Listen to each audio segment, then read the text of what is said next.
Mortal Kombat is directed by Simon McQuaid and is a reboot of the Mortal Kombat movie franchise that was from the 90s, and it was based on the video game series the same name. And in this story, it deals with a inner dimension called Outworld, where you have evil forces that are trying to take over the Earth realm, as it's called from the video games. And not to go into too much detail, but it basically plays as an origin story that sets up the events that we would later see in the tournament from the original Mortal Kombat series. And in this story, we deal with a guy named Cole Young, who is a newly created character for the film that wasn't from the games, and he ends up basically coming across some of the iconic characters from the video games, including Liu Kang, Sonya Blade, Jax, and among others, in order to help stop the forces from Outworld from trying to take over. And along that, there's also a story arc that involves with Cole having to learn about a secret of his own that comes from his past. Now here's some backstory. Now I'm an avid fan of the Mortal Kombat video games, and ever since I was a kid I've always played the shit out of them, and I've always had a lot of great fun with them. And I even admit that when it came to the very first film from 1995, I still hold it, even when I was a kid, even to this day, I still hold it as a very fun, video game movie that was able to do it right and not only kept to the story to the basic plot of the games, but also being able to do great fight scenes and be able to get what you wanted out of a Mortal Kombat film. While it could have, and looking back on it, while it could have been a lot better with the R rating, had they would have had more fatalities and blood and all that, still for a fun, video game adaptation, it's my favorite one because it was able to capture the games in a very great, cohesive manner, and being able to get things at a good start. Unfortunately, it was ruined with the sequel, Mortal Kombat Annihilation, but that's on a whole other level of watching that movie, because I watched that recently, and I can say that it's at least watchable in a different, so bad it's hilarious type way. So that's how you basically don't follow the games to a T with that one. But over the years, ever since the success of the games that have come out, and since they've had their resurgence with the 2011 Mortal Kombat, we've been on this trend where they've talked about for a long time trying to develop a proper Mortal Kombat film, and it's been in development hell since Mortal Kombat Annihilation, that they wanted to give to the appeal to the fans of the franchise the right way. And this was actually a film that was supposed to come out a lot sooner than expected, but due to the pandemic and everything that was going on, Warner Brothers decided to release it here later this year, and simultaneously release it on HBO Max and in theaters. And I got a chance to go watch the film in theaters when it came out, and I can honestly say that as a longtime fan of Mortal Kombat and someone who fondly grew up with the games and am familiar with some of the lore elements, I really got a kick out of this movie a lot. I thought the movie really did the games pretty well, and while it is, having some issues here and there with its writing that I can understand, I still thought it was a very fun experience, and it definitely gives me, great to see them do this next future with them trying to bring back Mortal Kombat. And to get my pros out of the way, I gotta say, the casting that they have for all the iconic characters were pretty spot on. I enjoyed pretty much everyone that played in every one of these. Including the actor that played Liu Kang, I thought was great. The two standouts for me the best were Kano, who was fucking hilarious and had some of the best lines. Cabal, sorry, who also has some of the funniest lines, and he actually has one of the best opening lines of his that I thought was hilarious. The way he's talking shit about Kano and all that. And I also really the ones that really did great for me too was the two actors that played Scorpion and Sub-Zero. I thought not only was it cool to see Sub-Zero play a very menacing presence in this, but I also got to really hand it to the actor that played Scorpion in this. I thought not only was it great to see them build an origin with their rivalry and stuff at the beginning, and not going to spoil anything, but the way it pretty much, as it unfolds the story, I appreciate that they were able to do that more like the games did with their rivalry from that, and that Scorpion and Sub-Zero hate each other. And I thought to get my other pros out of the way, I do also gotta love a lot of the fucking brutal fights, and the gore is just hands down some of the best I've seen that I wanted to always see from the Mortal Kombat movie the right way. Now, I did hear that there is another film that did the games pretty to justice the right way, and that's Mortal Kombat Scorpion's Revenge that came out last year. I am interested on checking that film out eventually, but for live action, I can honestly say this is what I wanted to see out of a Mortal Kombat film the right way.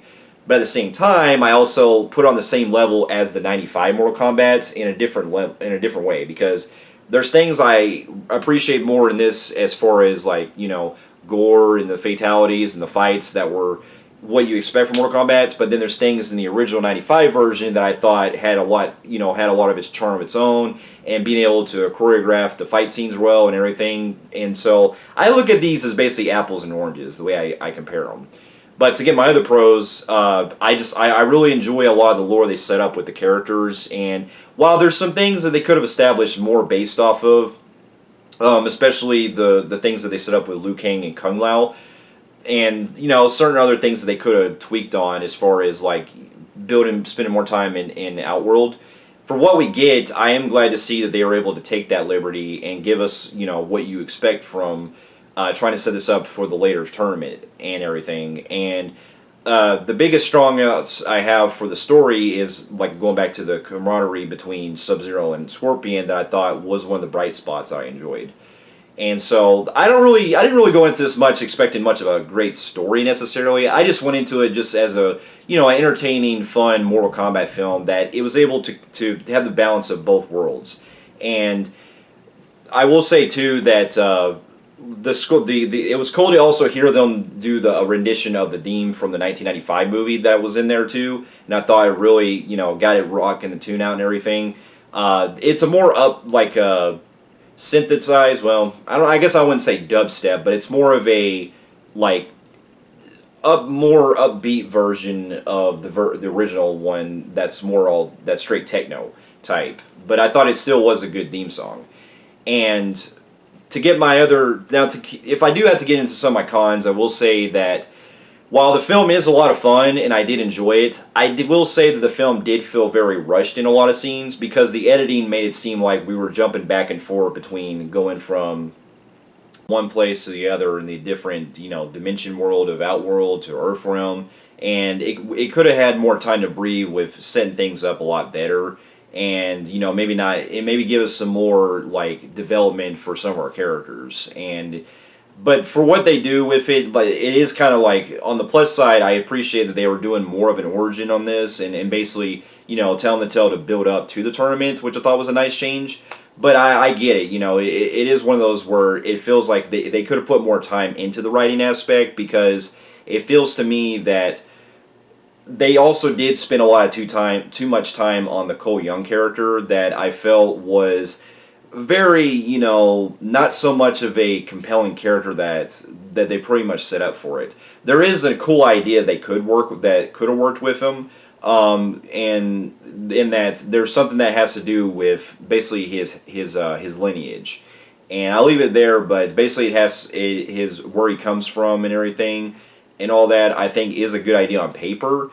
But unfortunately, they don't really like dive much into it too much, and when it does feel more like a kind of a cop out toward the end of it, and it does feel like he kind of lacks a lot of the charisma and the very the very like interesting type of character that you're needing to follow in this regard. And I felt like if you would have done something to where you could have maybe got Johnny Cage in the role for it as the character to replace him, it could have worked a lot better for us to follow it. And I felt like the guy, while he did a serviceable job, I just felt like he just wasn't really, on keen as far as an interesting character as the rest of the cast were. And so he's probably one of the things I didn't really care too much about it. And so that is one of the things I will say, that the movie could have really spent less time on him and done more with the other iconic characters. And I get the idea of them, what they're trying to do is they're trying to use Cole Young as basically a way to bring the audience in who don't understand Mortal Kombat and stuff. But he really could have like not really used them and just focus on the other ones if you wanted to go more for like for based on the games. And one of my other things I did say is that there is some noticeable CGI in parts, especially in some of the locations that they had to deal with. That looks very, obvious in parts. And I get that this was when they were filming; they had to use. It was during the pandemic, and so a lot of it was on set and everything. And so the way that things are edited and the way that some of the CGI is used in locations does look off. But when it gets good, especially with some of the design features they use, especially reptile and stuff, I thought it did work very well. And a lot of the blood they use, I thought rendered very properly of what you wanted to see with the way they use the fatalities and stuff. And so that is one of my other little minor cons I did have. And again, going back to some of the editing, there are maybe a couple of fights that they could have, focused more on as far as like, try not to use like quick cuts and everything in some areas. But for the most part, I thought the fights were still very well shot, and they were able to keep it going with keeping it to a T. And while they could have went longer with some of the characters, the way we get with some of our like on hand fights like Kano and Sonya and like Liu Kang and all them that are all fighting one on one with other characters, for the most part, they still worked in being able to bring it what you want from the actual games. And I am really anxious to see how this plays out and see what they set up with the sequel and stuff, and finally bringing in, Johnny Cage and all that. But I still am, pumping that they really, give us more of like the tournament in the next movie that they set up for it. But with that being said, though, I still had a lot of fun with this, and I am, definitely consider it, one of the better video game movies that we've had in a while. And ever since I saw Sonic last year, Sonic the Hedgehog, I'm glad to see that more filmmakers are trying to, creatively appeal more to the fans of the games. And to an extent, they do try to balance it out with, regular moviegoers and stuff. But, it's hard I know it's hard to do a balance of both worlds. But to me, I felt like the movie worked in both ways. So with that being said, I'm going to give Mortal Kombat a compelling grade on the Film Freaks meter. So for those of you who have also seen the new Mortal Kombat film, let me know in the comments below what you thought about it. And thank you so much for watching. Stay safe, and I'll see you in my next review. I'll see you later.